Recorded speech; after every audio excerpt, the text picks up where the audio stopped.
So not only was Black Panther Wakanda Forever such an incredible movie, but it also had so many shocking moments, and we are going to be talking about every single one and more right now.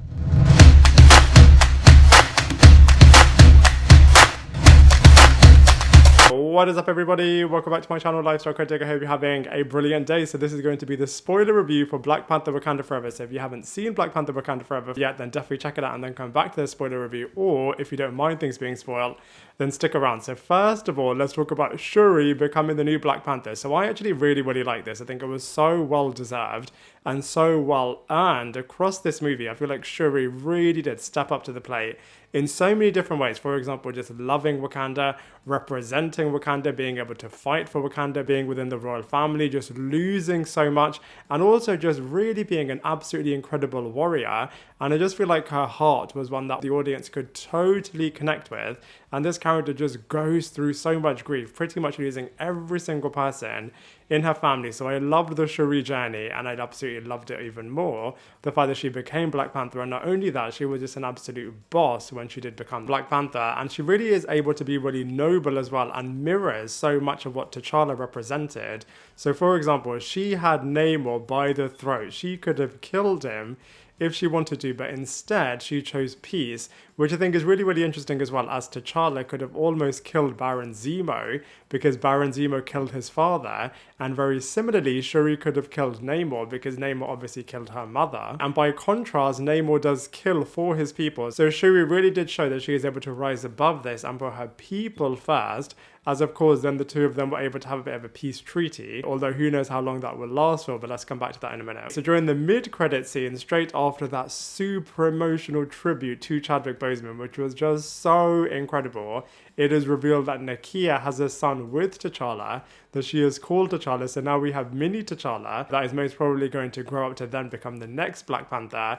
And it is really funny, as you can really see that Kevin Feige is just obsessed with the Young Avengers, and pretty much every single Marvel character has now passed the torch on to somebody younger, which is really interesting. And it does continue the big debate about whether or not T'Challa should have been recasted, or if this passing down the torch is going to be their new way forwards. Is so interesting. I personally would have preferred it if they had recasted T'Challa, as the plans for the second movie were really incredible. But that being said, given everything that they did do in this movie, I think it is definitely a worthy sequel to the first Black Panther movie. And I do personally think that they are going to do an adult T'Challa variant, at least in Secret Wars, to at least appease those fans. Making M'Baku the new leader and the new king of Wakanda, I felt like was so out of place, so out of character, and just felt like it was just pandering to the audience that definitely wanted a big male figure leading Wakanda, but it just kind of came out of nowhere. And I don't know if Shuri really would have done that, as that is not the direction that the character was going in. So I kind of feel a little bit annoyed that they did that. And like I previously reported, Killmonger was going to appear in this movie via somebody traveling to the astral plane. And I love seeing Michael B. Jordan's Killmonger back here, as he was just such an iconic villain in the first film. Apparently it was going to be a CGI double of Chadwick Boseman's T'Challa character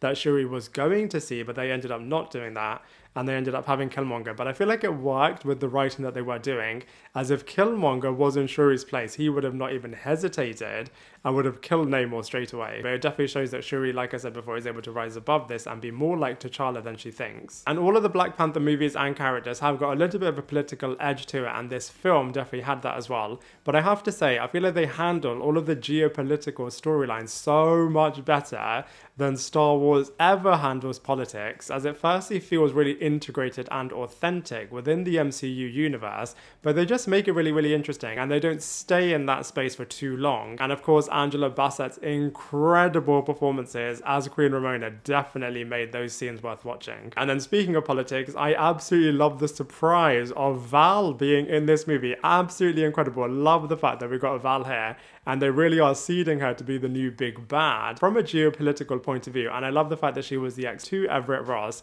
and that she was always one step ahead of him, and that she knew that he would find the braces, and that she bugged it, so she was able to know all of the conversations that her ex-husband was having, and then she had him locked away. I just honestly think that the Val character is just so good. Similarly, absolutely love Dominique Thorne's Riri Williams in this movie. Can't wait now for Ironheart, which is going to be a bit of a sequel to Black Panther 2, which is going to be really cool. And we're also going to get Mephisto in that series, which is just going to be absolutely incredible. But like I said, Riri Williams, like I said also in my non-spoiler review, Riri Williams hasn't necessarily taken off in the comic books, but I think this version of this character is going to be incredibly popular as she is really, really cool, really, really funny, really, really intelligent, and you just know that she has the makings of being a really, really cool superhero.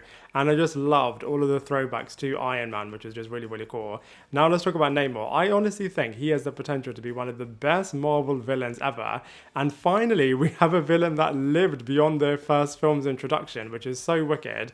And I just love the temporary peace treaty that they have with Wakanda and the Talokans, and you just know that the next time that you see them, the whole world is just going to be so much after vibranium, which is going to force Wakandan's hand to work with the Talokans, just as Namor is predicting. And like I said earlier on, he will defend his people to the end. So I thought it was so fascinating how he was just threatening Romonda. Was like, look, if you don't get me that scientist, then I am going to wage war on Wakanda. And he didn't do it. And even when he captured Shuri and Riri Williams, you know, he was showing them around, and even then was being a bit sinister. But the only time he waged war was after Nakia drew the first blood, when she indirectly killed a Talokan, which just led Namor to absolutely erupt on Wakanda. And then he killed Queen Romonda as he felt that he had a better chance of working with Shuri than Queen Romonda, which I just thought was absolutely barbaric and really does show what a threatening force this guy really is. And I have to say, it's really, really cool that we have another mutant, and obviously this guy was one of the first ever people introduced in comic book history as far as Marvel is concerned. So I absolutely love the fact that we finally have Namor on the map, and I honestly think he is going to grow into such a fascinating character. And he is so powerful, and it seemed as if he was just going to be totally unstoppable as well. But similarly to Superman, he has got a weakness, and I thought it was really cool that Shuri was able to identify what his kryptonite is. And just the final moments when she said Wakanda Forever and then just exploded on him, and like I said, nearly could kill him. I just think all of those moments were absolutely unbelievable.